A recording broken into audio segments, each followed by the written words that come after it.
तो अब आप देख सकते हैं यहाँ पे प्रॉपर कंटेंट स्क्रीन पे दिख रहा है कि आप लोगों को क्या क्या चीजें आज कवर करनी है। ठीक है, तो सबसे पहली चीज तो परिचय यानी कि हमारे यहाँ आने का उद्देश्य क्या है। ठीक है, तो उसके बारे में आप सभी को पता चल गया है, बहुत ज्यादा बताने की आवश्यकता नहीं है। फिर आप देख सकते हैं संचारी रोग। ठीक है, गैर संचारी रोग, जिसमें संचारी में हम लोग आज 4 सभी को पता होगा, कुछ लोग प्रॉपर क्लास ले रहे होंगे, तो आप लोगों ने माइक्रो में पढ़ा होगा सूक्ष्म जीव विज्ञान के बारे में। कुछ जीवाणु जनित होते हैं, कुछ विषाणु जनित होते हैं, कुछ पैरासिटिक होते हैं। ओके, तो जीवाणु जनित यानी कि जो डिजीजेस ठीक, तो ब्रेन में यानी कि जो हमारा मस्तिष्क है वहाँ पे मैंने आप लोगों को बताया होगा मेनिंजेस उपस्थित होती है।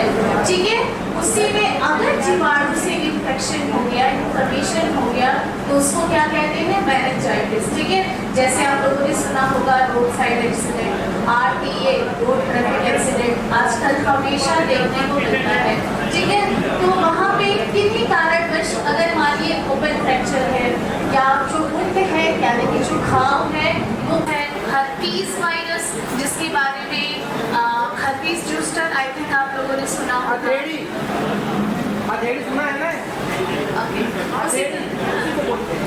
Herpes simplex 1, simplex 2। अब ये होता क्या है, जैसे कि एक प्रकार का क्या है, विषाणु है। विषाणुओं की वजह से भी रोग उत्पन्न होते हैं। ओके, जैसे कि यहाँ पे कुछ एग्जाम्पल्स हैं जिससे आप लोग बेहतर तरीके से समझ पाए। जैसे कि इन्फ्लुएंजा वायरस की वजह से होता है। आई थिंक आप सभी को इसके बारे में पढ़ाया था, तो भी बताया था। वो हमारी नेकेड आई से दिखता है क्या? हाँ, नहीं दिखता है। ठीक है, तो ये सारे इन्फ्लेमेशन फिर अगर ब्रेन तक पहुंचे तो उसको मेनिंजाइटिस बोलते हैं। उसी तरीके से कुछ और है, लाइक कुष्ठ देखने को मिल रहा होगा आप लोगों को, हैजा दिख रहा होगा, जैसे स्मॉल पॉक्स हो गया, मीजल्स हो गए, मम्स हो गए। ओके, वायरल हेपेटाइटिस है, रेबीज जो कि मोस्ट कॉमन है, आप लोगों ने कभी ना कभी रेबीज के बारे में सुना होगा। किसकी वजह से होता है? ओके, यानी कि जब जानवर जैसे कि कुत्ता काट लेता है, तो आप सभी ने पढ़ा होगा, उसकी वजह से एक वायरस होता है जो हमारी बॉडी में क्या होने लगता है, फैलने लगता है। ठीक है, ये पहले टॉपिक चलने दीजिए, वो टॉपिक अलग है मलेरिया टाइफाइड। ठीक है, आप नोट डाउन कर लीजिए।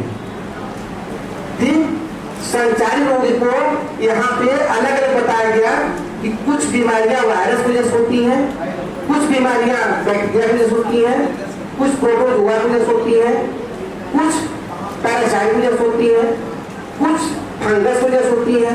ठीक, ये सारी बीमारियां किसमें आती हैं? और हम 4 बीमारी नाम ले रहे हैं। एक बीमारी है सर्दी जुकाम सामान्य, दूसरी बीमारी है स्मॉल पॉक्स, चिकन पॉक्स, अभी हम लोगों ने कोरोना झेला है, यही ना। अभी मुझे आपको ये बताना है वो दवाई का चयन कैसे करते हैं, मेडिसिन का। ठीक, तो पहले बीमारी के कारण जानोगे तभी ना उसका चयन समझ में आएगा। ठीक है, तो देखिए दिक्कत और भी है, थोड़ी असुविधा भी हो रही होगी। जो जहां है वहीं बैठ जाए, हम लोग कोशिश कर रहे हैं कि पैनल भी लगे होगा, उधर भी दिखने लगे। ठीक है, तो थोड़ा से अगर नहीं समझेगा वहीं बैठ सुन लीजिएगा, नोट कर लीजिएगा। सुन यानी कि दस्त, जिसको डायरिया बोलते हैं, उसी तरीके से आप देख सकते हैं हैजा यानी कि कॉलेरा, उसके बाद है भोजन विषाक्तता जिसको फूड पॉइजनिंग कहते हैं, और लास्ट है डिसेंट्री जिसको पेचिस कहते हैं। अब यहाँ पे आप लोगों को चीजें समझना अति आवश्यक है। या तो वो जीवाणु से अब संचालित है, तो आप सभी के मन में एक आंसर आया होगा कि संचालित जो रोग है ये चारों एक दूसरे से किस प्रकार अलग है। तो इतनी चीजें सभी को समझिए, अभी आप लोगों को स्क्रीन पे विजिबल हो रही है।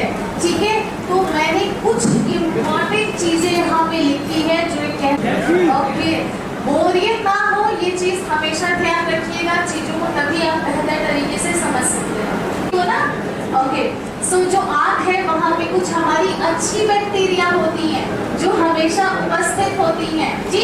तो उनका कार्य क्या होता है? तो जो हमारा पाचन की क्रिया है या फिर जो रोग प्रतिरोधक कहते हैं, यानी कि मानिए मैंने कोई दूषित खाना खा लिया और इन्फ्लेमेशन हो गया, तो उससे हमें क्या करती है? बचा के रखती है। आप मानिए एंटीबायोटिक का सेवन जरूरत से ज्यादा किया जा रहा है, यानी कि पेशेंट की कंडीशन, जो रोगी है, व्यक्ति है, उसकी कंडीशन 1 से 2 दिन में सीवियर हो जाती है। ठीक है, अगर हम बात करें, मन में आपके क्वेश्चन आ रहा होगा कि ठीक है दस्त होता है, बट हैजा में कितनी बार होता होगा? ये भी तो क्वेश्चन है।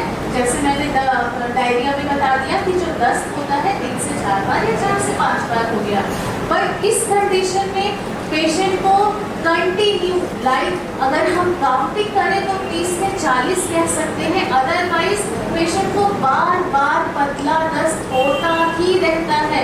लाइक कुछ चीजें होती हैं हमारे कंट्रोल में होती हैं, कुछ चीजें क्या होती हैं कंट्रोल में नहीं होती हैं। हाँ, तो हैजा की कंडीशन में क्या होता है? लाइक उस व्यक्ति को जो अलग कैसे है ये पहले अभी मैडम ने बताया है, हम भी पूछना चाह रहे हैं आपसे। देखिए कालरा जो है वह शुद्ध रूप से एक बात बताएगी कि वो बैक्टीरियल बीमारी है ना। और डायरिया जो कालरा बैक्टीरिया की वजह से होता है, लेकिन डायरिया जो एक वर्ड है वह अलग अलग कारणों से होता है। दस्त, जैसे बुखार में मलेरिया में बुखार, टाइफाइड में बुखार, सर्दी जुकाम में बुखार, कैंसर में बुखार, टीबी बुखार, सभी बुखार। ठीक, तो जो ये दस्त जिसको हम डायरिया कहते हैं वो केवल बैक्टीरिया की वजह से नहीं होता है, वह बैक्टीरिया की केवल वजह से नहीं होता है, वो होता है बैक्टीरिया की वजह से भी पैरासाइट। कालरा जो बीमारी है वो क्या है, हम थोड़ा एक्सप्लेन कर देते हैं। कालरा बैक्टीरिया से होने वाली बीमारी है ना। उसके बैक्टीरिया कहाँ होते हैं? आंतों में। ठीक, और उस जो कालरा बीमारी है उसमें जो फ्लूइड निकलता है लैट्रिन के रास्ते, वो क्या है? वो लैट्रिन नहीं है, वो जो डिस्चार्ज आता है ना वो लैट्रिन नहीं है। ऐसे किसी कारण से जैसे लैट्रिन आएगी, पतली आएगी, मोटी आएगी, कम आएगी, ज्यादा आएगी, बट वो लैट्रिन वो चूता रहता है, बहता रहता है, उसको उसमें लैट्रिन करने की जरूरत नहीं पड़ती है, जहाँ रहना लैट्रिन वो बह रहा है। ठीक, तो कालरा और डायरिया में ये पहला समझिएगा कि ये चारों बीमारियों में सबसे गंभीर बीमारी क्या है? कालरा। जिस बीमारी में पेशेंट के अलावा पेशेंट के घर वाले और डॉक्टर साहब जो बोतल चढ़ा रहे हैं वो भी, उनके घर वाले भी संक्रमित हो सकते हैं। ठीक है, और उल्टी दस्तार ही जैसे ना कि मतलब बोतल चढ़ा दो ये कर दो। कालरा बीमारी की पहचान में दस्त वाली को हो गया है, और डायरिया बीमारी होने का एक बड़ा कारण है एंटीबायोटिक।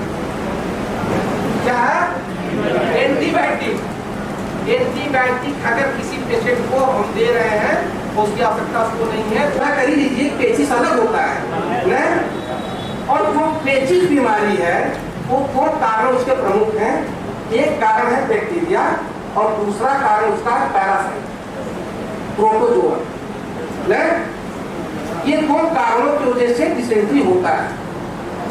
जिससे कहते हैं ना मरोड़, देखिए जैसे पेचिस वाला पेशेंट होगा ना, लैट्रिन जाएगा तो आएगा तो उसको लगेगा कि अभी क्लियर नहीं हुआ है, एनस जगह थोड़ा सा दर्द या जैसे जलन जैसा महसूस होगा ना, कुछ खाएगा तो मरोड़ होके जाएगा, म्यूकस भी आएगा, ब्लड भी आएगा ना, इस टाइप से।